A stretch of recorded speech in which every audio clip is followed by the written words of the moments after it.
Why, as humans, we have to make everything more complex, right? From all the basic baby steps to all the big building blocks of our life, we tend to make everything more complex than it needs to be.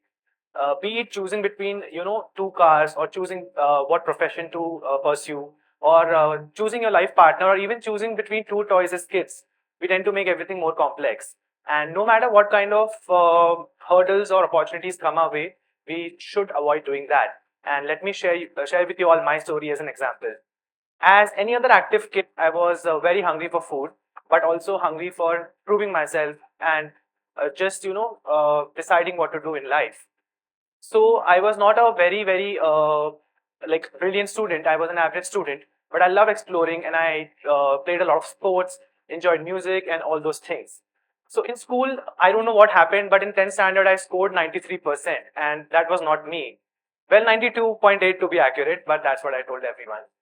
And somehow my parents, who were both doctors, thought that I could do wonders if I just tried a little harder. And I had to take science after my 10th, naturally, because I didn't know what I had to do. And science was the safest choice. And yes, I went for it. So after I did that, I really explored a lot, and I ventured out into sports. I played football and kho. Believe it or not, I was a national level kho player for 4 years, and it was a great experience. But I loved football way more. And you know what they say about things that you love the most? They hurt you the most, and that's what happened. I had a massive injury during my main year, which is 12th standard, and what was supposed to be the deciding and crucial year of my life was spent on the bed after a severe injury and surgery and life-threatening dengue. So during this time, I explored my other interests and started baking and cooking a little bit. So I baked things, basic things like brownies and cookies and cupcakes, rasgullas, upma, poha, everything. And that was a great time. But after that came the important, stage. I was like, what to do in life after this? I was very confused. Well, everyone knew what they wanted to do. Some people were preparing for NEET, some were preparing for IITs or even study abroad entrances. And I didn't know what to do. So I did think. And I thought I'm passionate about something at least, and I wanted to do something unconventional. From day one in my life, I knew that, not from day one, but when I gained conscience and all that, I just knew that I wanted to do something unconventional. That was the only constant. So I started experimenting, and I found one of my biggest passions, which was music. So I started by learning the guitar when I was in 8th standard. It was only to impress a girl back then, but yeah.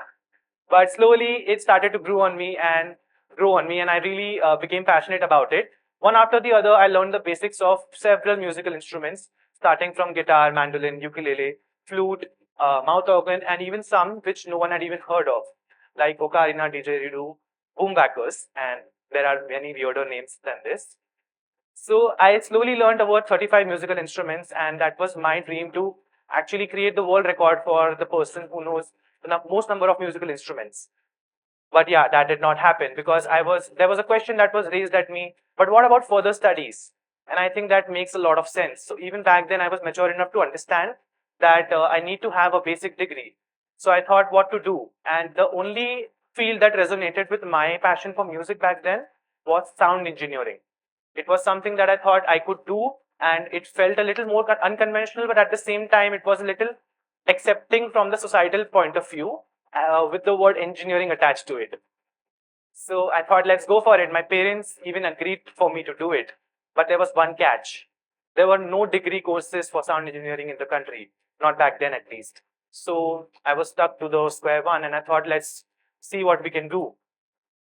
I decided to go for the last thing that I ever wanted to do, and that was the regular kind of engineering. And I chose industrial engineering.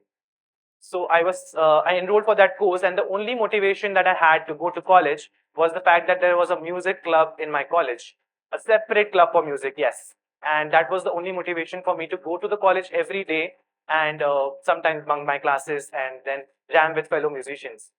That time really helped me grow as a musician, but one thing became clear.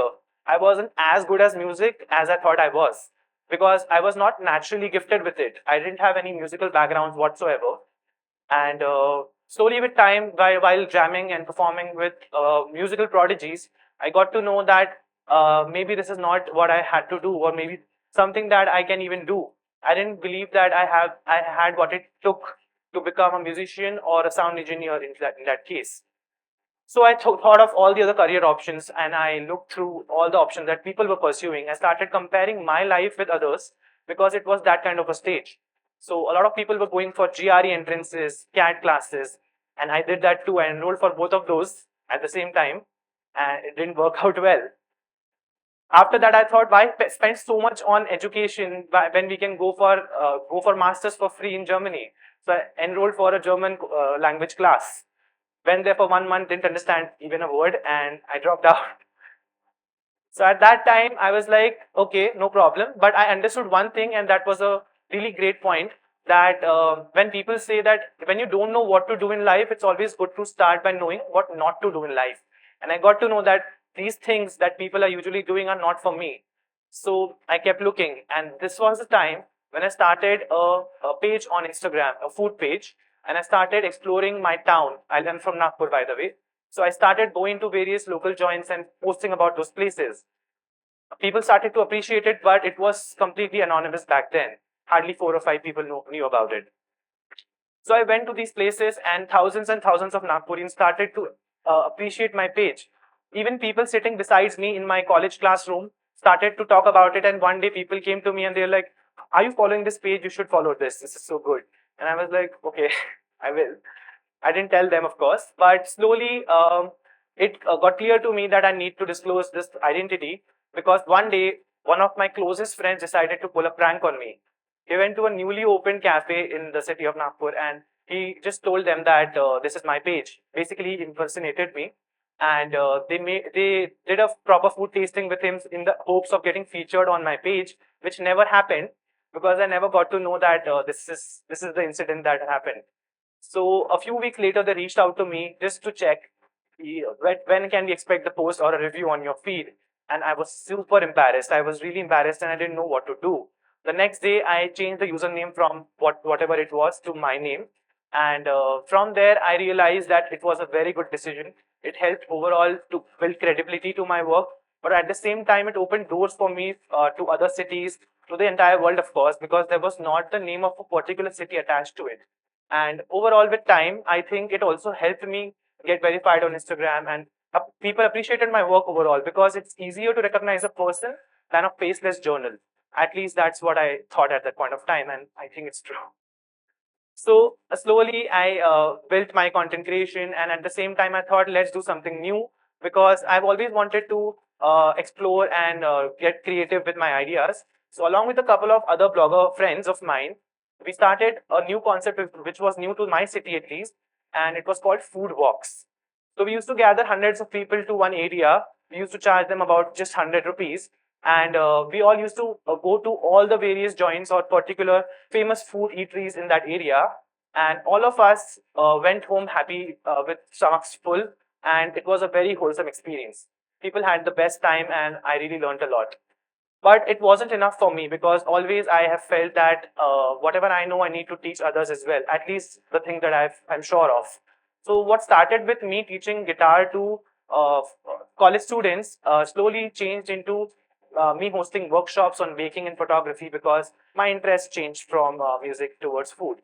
And I started that, and slowly with time, I was able to host about 100 workshops and teach thousands of students.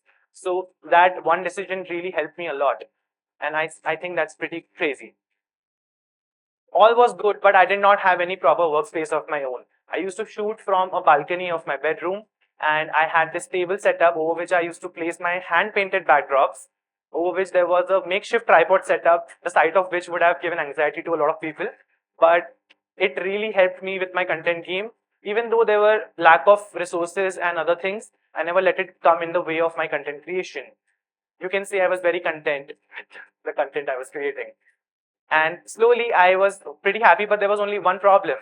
I come from a Marwadi family, and my family doesn't eat non-vegetarian food. But I thought, why stop there? Because I have been eating non-veg since I was born. So I had to make my own kitchen just so that I can cook non-veg. So I turned my only bedroom into a studio kitchen. And of course, there were a lot of sacrifices or things which made me discomfortable, but it was all worth it. You see that cupboard in the background, in the picture there? That was my bed for 3 years. It was basically a makeshift bed, and it was just a mattress which I stored during the day inside the cupboard, and it was laying on the ground when it was time to sleep. Of course, it all didn't matter because I was able to live my dream, and it was all worth it at the end of the day. After building my studio, I thought all is going great, and I decided to do full-time content creation because it was a new thing. It was something that you can say it was in trend that back then, and I was already earning a lot through my content, which I never had expected when I started the journey. Slowly with time, I was able to monetize it properly and move on with it. But there was one day when there was something that I had never dreamed of happened. I got my very own TV show. I was invited to become the host of a TV show. Can you imagine that? It was like a breakthrough for me. It was a dream that I had never seen, and I'm the guy who has bucket lists. I'm that person, and this was never even on the list, so it was pretty huge for me. But we shot a couple of episodes, and everything was going smoothly. Few of them aired and did pretty well, but then bam, the pandemic happened and it was discontinued. It was postponed indefinitely, and I didn't know what to do. I didn't show it on my face, but I was keeping it all bottled up. I think it's still there somewhere. But yeah, slowly with time, it was all gone. But overall, COVID affected the lives of all of us, I guess. And for me as well, it was the same thing. I even was invited to give my first TEDx talk back in March 2020, just before the lockdown happened, and even that talk got postponed indefinitely. But I decided not to blame anyone, because everyone was suffering together. A lot of people were taking a break from everything, but some people were suffering a lot. So I thought, let's not contemplate and crib about it. And so I started to make a dynamic shift in the style of my content by posting about just restaurants. I shifted it completely towards recipe content, and I started posting 2 recipe videos every day. I started with things which people really wanted to learn at that point of time, because restaurants were closed, deliveries were not even happening back then, maybe because of precautions, but also because of the curfews. So it was a difficult time, and I started posting basic things like dum aloo, butter chicken, pav bhaji, pulao, and everything. Whatever people wanted to learn, basically. It was a great time. My page was getting more attention than ever because everybody was at home. They were scrolling their phones all throughout the day. And that was really a great time to be a content creator. I think all of us tried to do something back then, right? Everybody was at home. So everything was going good, but one day things changed. Something that never bothered me up till that point started to bother me, and that was online hate and bullying. I didn't think that I would ever fall for that, but what happened was there was a certain group of people who started to trash talk in every video of mine. The comment section was full because of only a couple of people. They used to post 10 to 20 comments on every video of mine. And the basic premise of their negativity was the fact that I had never done any formal culinary education. And the fact that I had not done that made them think that I should not post my recipes or things that I knew, because they thought that you don't have any certificates, so you should not do this. There was no other point. There was just the one point. I won't lie, I was in a state of complete depression back then. It went on to till 2 months, and it was a very difficult time for me. I stopped posting for a few weeks, and I started questioning myself. Are they right? Can only people with degrees cook, or can only people who have a certificate post their recipes? And so on, to a point till where I looked for courses online, or thought of going abroad and studying pastry arts. That's exactly till the point that I reached. But what happened slowly was that a very prestigious culinary institute in the country reached out to me and asked me to teach their students. And I just straight away told them that sorry, I don't have a degree or whatever you require for that. And they told me it's not the case. You don't need anything like that. You only need good knowledge and expertise and experience, and you have all of those. So it's fine. And they called me Chef Parth and invited me to teach in their school. And I did that. And that one act changed the way I looked at everything. It made me realize that just if, for an example, a guy without a music degree can sing, and a person without an arts degree can paint, similarly, anyone can cook. And I don't need anyone's permission to cook. And that's how things changed. And I was done making the decision making any more complex than it needed to be. So during this time, the COVID time, a lot of people also were not able to celebrate their occasions like birthdays and anniversaries. A lot of people even reached out to me to make their cake because they trusted me with the precautions that I was taking. So I made their birthday cakes, I made their anniversary cakes. I even baked the cake for my house help's grandson, and all of these people loved them. So I thought, why not? Why just stop there? So I decided to make a different cake. I made an opera cake, which is basically a French cake which has 7 layers, alternating layers of coffee buttercream, chocolate ganache, and almond sponge. People had a lot of bites of those and they went nuts. No pun intended. But it was amazing. And that one cake made me realize that I knew what I wanted to do in that moment. So I started a home bakery the next day without any menu card, without any expertise, no knowledge of how to run a business, how to actually sell cakes. I did not have a logo or branding or any packaging. But I thought that it was the need of the hour, and it was.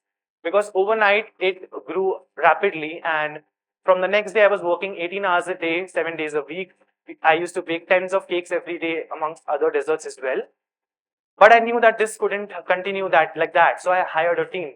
We built up an entire team, and we became a very popular bakery back in Nagpur. It was doing amazing. All of the things were going smoothly. We baked 3 and 4 tiered cakes, things that I never imagined that I could do, but we did it. Sadly, as all good things, I had to bring it down to a closure because it was getting in the way of my content creation, which was the initial goal and my passion. It was never my dream to sell desserts, and I only did it because of the pandemic or just to help people. Also because I had some time back then. But slowly I had to close it.